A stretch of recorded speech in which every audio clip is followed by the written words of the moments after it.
ఓహో బద్రి బావ ఆ పేపర్ మిల్లోనే వాచ్మెన్ గా పనిచేస్తున్నాడు. సరే, ఏ రోజు ఈ విషయం చెప్పనే లేదే. అతనికి తెలిస్తే కదా చెప్పడానికి.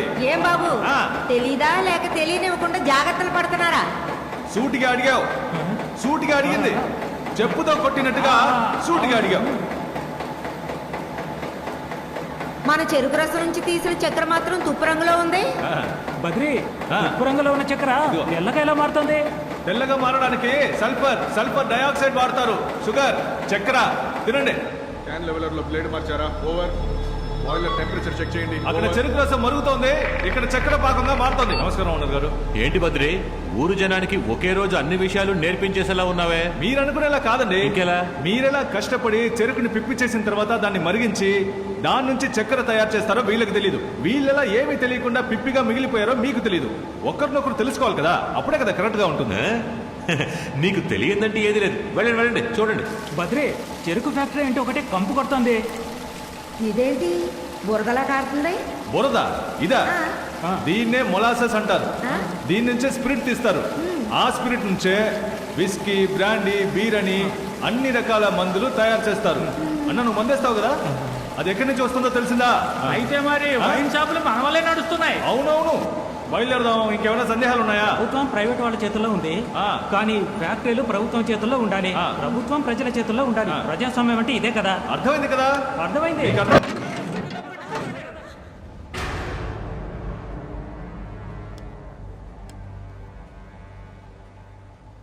ఫ్యాక్టరీ చూడడానికి ఒప్పుకున్నప్పుడే అనుకున్నాను. సారీ బద్రి.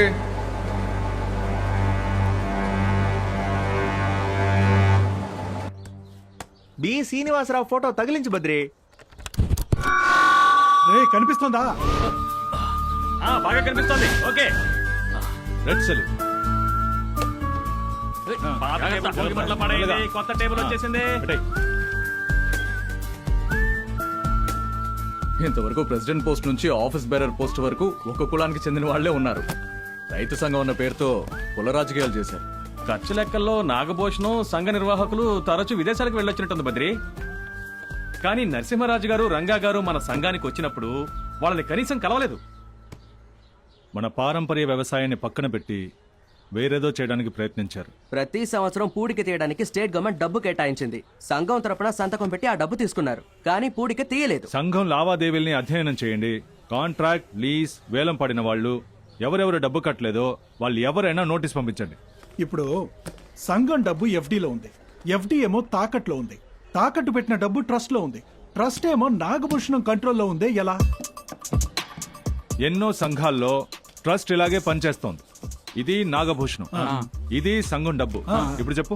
సంఘం డబ్బు ఎఫ్డీలో ఉంది, ఎఫ్డీ తాకట్లో ఉంది, తాకట్టు పెట్టిన డబ్బు ట్రస్ట్ లో ఉంది, ట్రస్ట్ ఏమో నాగభూషణం కంట్రోల్లో ఉంది. ఇప్పుడే అర్థమవుతోంది. అప్పుడైతే మనం గెలిచిన సంఘం నాగభూషణం కంట్రోల్లోనే ఉంది. సంఘాన్ని ఎలాగైనా విడిపించాలన్నా. విడిపించేద్దాం, అందుకే కదా వచ్చాం. ఇక మనమే వాడికి విల్లను. రేయ్ విల్లన్లా నవ్వండ్రా.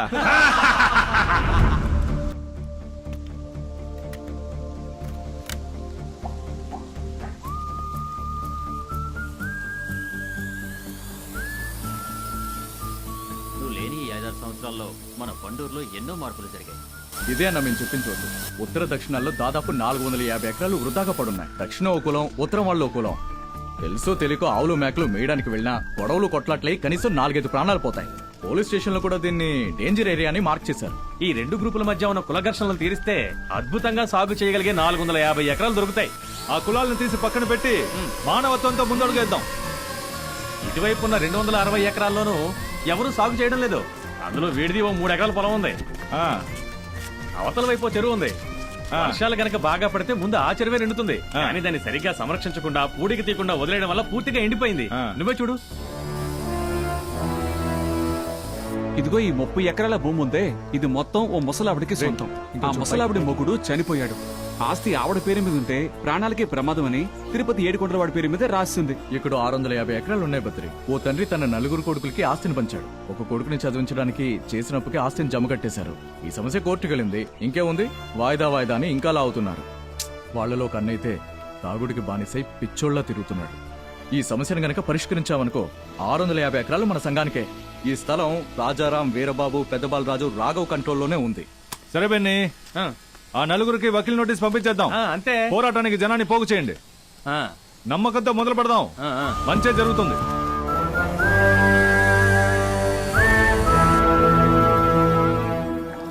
Hi honey. ఏయ్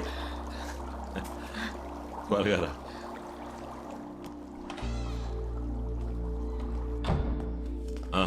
నమస్కారం అన్నగారు. నమస్కారం అన్నగారు.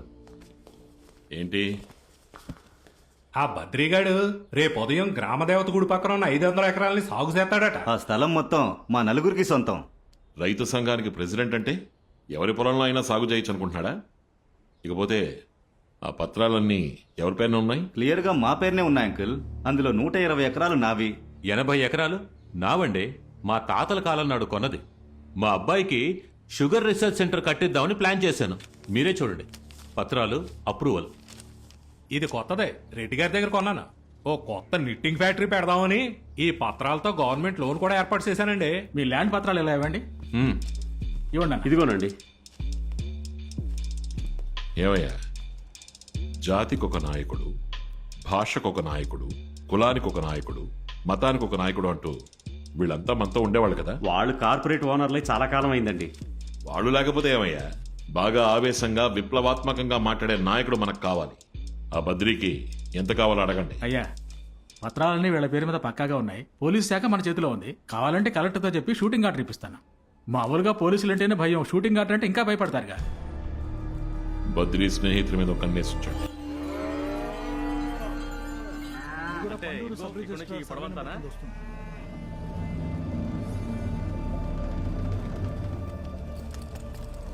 ఇదంతా కూడా పాత సిటీ గెసెట్ లో ఉండేది. ఇదంతా పండూరు రెవెన్యూ డిపార్ట్మెంట్ అండర్ లో ఉంది. వీటిని విడిపించడానికే ఈ పోరాటం.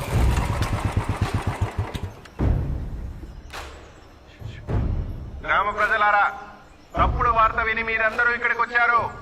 ఈ స్థలం 5గురి పేరు మీద పట్టాతో సహా ఉంది. కాదని సాగు చేస్తే మీ మీద కఠిన చర్యలు తీసుకుంటాం. గ్రామ ప్రజలారా. హాయ్, అందరూ వచ్చేసారా? మొత్తం ఎన్ని నాగళ్ళు? 50 నాగళ్ళు. నువ్వెవర్రా? మర్యాద, మర్యాద.